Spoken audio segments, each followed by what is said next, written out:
രാഹുൽ മാങ്കൂട്ടത്തിനെതിരായ പരാതിയുടെ സാധുതയിൽ ചോദ്യങ്ങൾ ഉന്നയിച്ചാണ് കോടതി ജാമ്യം അനുവദിച്ചത്. വിവാഹബന്ധം നിലനിൽക്കെ രാഹുലുമായി മറ്റൊരു വിവാഹം എങ്ങനെ സാധ്യമാകുമെന്ന് ചോദിച്ച കോടതി ബലാത്സംഗമാണോ നടന്നത് എന്ന് വിചാരണ വേളയിലാണ് തീരുമാനിക്കേണ്ടത് എന്നും വ്യക്തമാക്കി.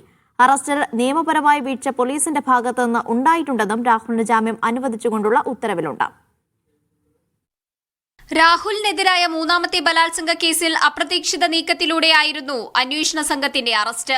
18-ാം ദിവസമാണ് രാഹുലിന് ജാമ്യം ലഭിച്ചത്. രാഹുലിന് ജാമ്യം അനുവദിച്ചുകൊണ്ടുള്ള ഉത്തരവിൽ പരാതിയുടെ സാധുതയെ കോടതി ചോദ്യം ചെയ്യുന്നുണ്ട്. വിവാഹ വാഗ്ദാനം ചെയ്ത് യുവതിയെ രാഹുൽ പീഡിപ്പിച്ചെന്നായിരുന്നു പോലീസിന്റെ കേസ്. എന്നാൽ പരാതിക്കാരി വിവാഹിതയായിരുന്നുവെന്ന വിവരമാണ് കോടതി ചൂണ്ടിക്കാണിക്കുന്നത്. ബലാത്സംഗത്തിനിരയായി എന്ന് പറഞ്ഞിട്ടും യുവതിക്ക് രാഹുലുമായി ബന്ധമുണ്ട്. സാമ്പത്തിക ഇടപാടുകളും നടന്നു. ഫ്ളാറ്റ് വാങ്ങാനും പദ്ധതിയിട്ടിരുന്നതായും കോടതി ചൂണ്ടിക്കാട്ടി. ഈ സാഹചര്യത്തിൽ വിവാഹ വാഗ്ദാനം ചെയ്താണോ പീഡിപ്പിച്ചതെന്ന് വിചാരണ വേളയിലാണ് തീരുമാനിക്കേണ്ടതെന്ന് കോടതി ഉത്തരവിൽ വ്യക്തമാക്കുന്നുണ്ട്. രാഹുലിനെതിരെ മറ്റു പരാതികൾ വന്നതിനു ശേഷമാണ് യുവതി പോലീസിനെ സമീപിക്കുന്നത്.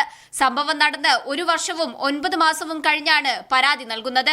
പരാതി നൽകാനുള്ള കാലതാമസം എന്താണെന്ന് യുവതി വിശദീകരിക്കുന്നില്ലെന്നും കോടതി പറഞ്ഞു. ഉഭയസമ്മതപ്രകാരമുള്ള ലൈംഗിക ബന്ധമാണിതെന്നായിരുന്നു രാഹുലിന്റെ വാദം.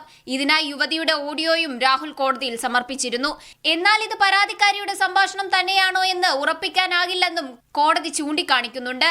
അറസ്റ്റ് ചെയ്യുമ്പോൾ കേസിന്റെ വിശദാംശങ്ങൾ രാഹുലിനെ അറിയിച്ചിരുന്നില്ല. ഇത് നടപടിക്രമങ്ങളുടെ വീഴ്ചയാണെന്നും കോടതി വ്യക്തമാക്കി. രാഹുലിനെതിരെ സമാനമായ കേസുകൾ വേറെയുണ്ട്.